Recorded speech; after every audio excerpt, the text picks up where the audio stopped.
अब मुलाकात हम कराने जा रहे हैं आपकी एक ऐसे मार्शल आर्ट से जो गए तो थे चैंपियनशिप जीतने इवेंट में खेलने के लिए, लेकिन वहाँ पर उन्हें रेफरी के फ़राइज़ अंजाम देने पड़े, उन्हें रेफरी बना दिया गया। लेकिन उनकी जो ख्वाहिश थी गोल्ड मेडल जीतने की, उन्होंने बतौर रेफरी अच्छी कारकर्दगी का मुजाहरा करते हुए गोल्ड मेडल हासिल कर लिया। क्या बात है। और सरदार ज़ोएब इंडोनेशिया में होने वाली क्यूकिशन काई कराटे चैंपियनशिप में शिरकत के लिए गए थे और 36 ममालिक उसमें शरीक थे और फिर इस उम्मीद से गए थे कि फाइट करके गोल्ड मेडल जीतेंगे।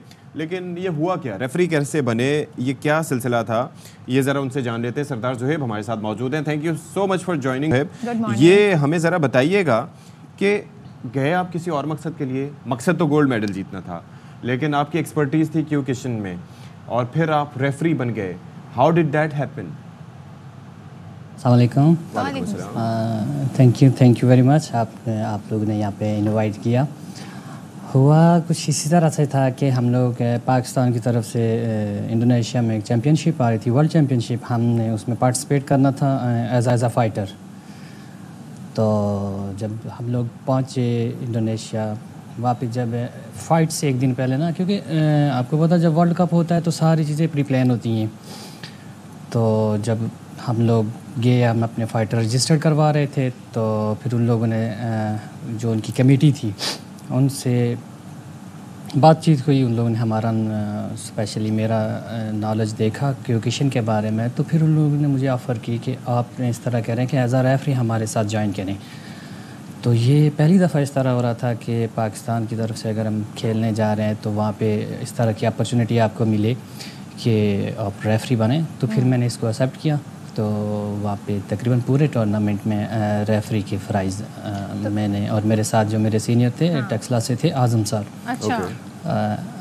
तो हम दोनों ने ये चीज़ें वहाँ पे रेफरी एज आ रेफरी हम लोगों ने। तो ज़ोएब कितना फिर सराहा गया आपने बतौर रेफरी जो फ़राइज़ अंजाम दिए, और आपका खुद क्या एक्सपीरियंस रहा कि बतौर मार्शल आर्ट्स एक्सपर्ट आप ज़्यादा आपको अच्छा लगता है या एज ए रेफरी आपका तजुर्बा ज़्यादा अच्छा रहा? देखिए ना, एज आ रेफरी ज़्यादा अच्छा रहा। अच्छा। क्योंकि इतने बड़े इवेंट में फॉर एग्जाम्पल वर्ल्ड कप में अगर आप रेफरी करवाते हैं तो ज़ाहिर है वो लोग जो उनकी कमेटी होती है, जो मतलब इतने कंट्रीज़ के लोग आए थे, हमसे ज़्यादा एक्सपर्ट होते हैं। उन लोगों ने अगर हमारी जो एक्सपर्टीज़ देखी तो उन लोगों ने हमें एज आ रेफरी चूज़ किया ना। तो ये हमारे लिए बहुत बड़ी बात थी।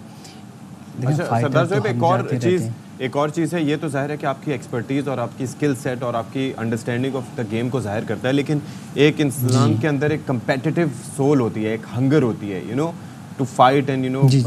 तो वो उसका आपने क्या किया फिर? देखिए ना, हम ये जो चांस था ना रेफरी का, ये मेरे लिए ज़्यादा इम्पोर्टेंट था। क्योंकि इससे पहले ऐसा नहीं हुआ कि फॉर एग्जांपल आप देख लेना, अगर मार्शल आर्ट्स की हिस्ट्री देखें तो ऐसा नहीं हुआ कि आप एज आ फाइटर गए हो और आपकी एक्सपर्टीज़ देख के, आपकी स्किल्स देख के आपको रेफरी का चांस। क्योंकि आपको पता जब वर्ल्ड कप हो रहा होता है, वर्ल्ड चैम्पियनशिप हो रही होती है, वो सारी चीज़ें प्री प्लान होती हैं, वो डिसाइड होती हैं। 6 महीने 8 महीने से वो उनकी वो तैयारियाँ वगैरह चल रही होती हैं। तो ऑन द स्पॉट ये चेंजिंग करना और फिर आपको इतना बड़ा चांस मिलना, ये बहुत बड़ी बात होती है। तो अब आप क्या चाहेंगे ज़ोएब, अब आप क्या चाहेंगे कि वन टाइम आपके पास अपॉर्चुनिटी थी, आप इसे कंटिन्यू करना चाहेंगे? इसके लिए कोई प्रोसेस होता है बाकायदा रजिस्टर होने के लिए, अप्लाई करेंगे, या एज ए फाइटर आप अपनी खदमात अंजाम देंगे? देखना, इस तरह होता है कि फॉर एग्जाम्पल जब वर्ल्ड चैम्पियनशिप्स होती हैं तो हम लोगों को जो इन्विटेशंस आती हैं तो हम लोग फिर अप्लाई करते हैं, फिर जाते हैं, लेकिन सारा अपने ऑन पे करते हैं हम लोग। तो अभी दोबारा से उनके 6 महीने बाद एक और चैम्पियनशिप भी थी, उसमें उन्होंने मुझसे पहले ही उन्होंने कहा था कि हम आपको इनवाइट करेंगे और आज आपको एज आ रेफरी फिर आना पड़ेगा। तो उनका इंशाल्लाह ज़रूर अगर चांस मिला तो फिर इंशाल्लाह ज़रूर जाएंगे पाकिस्तान की तरफ से। ज़बरदस्त, थैंक यू सो मच सरदार ज़ोएब, हमारे साथ मौजूद थे। और देखिए ऐसे भी होता है, कभी कभी किस्मत जो है वो आपको एक डिफरेंट पाथ पे ले जाती है। भाई एक्सपर्टीज़ जो है वो बड़ी मैटर करती हैं, और एक्सपर्टीज़ आप ये देखें कि क्या ज़बरदस्त सिलसिला कि आप गए फाइटिंग के लिए, लेकिन इस बार उनका सोच यही थी कि वो जाएंगे एज अ रेफरी, नुमाइंदगी करेंगे पाकिस्तान की। तो चले जी, कमाल है वैसे। तो ऐसे तरक्की भी हो सकती है।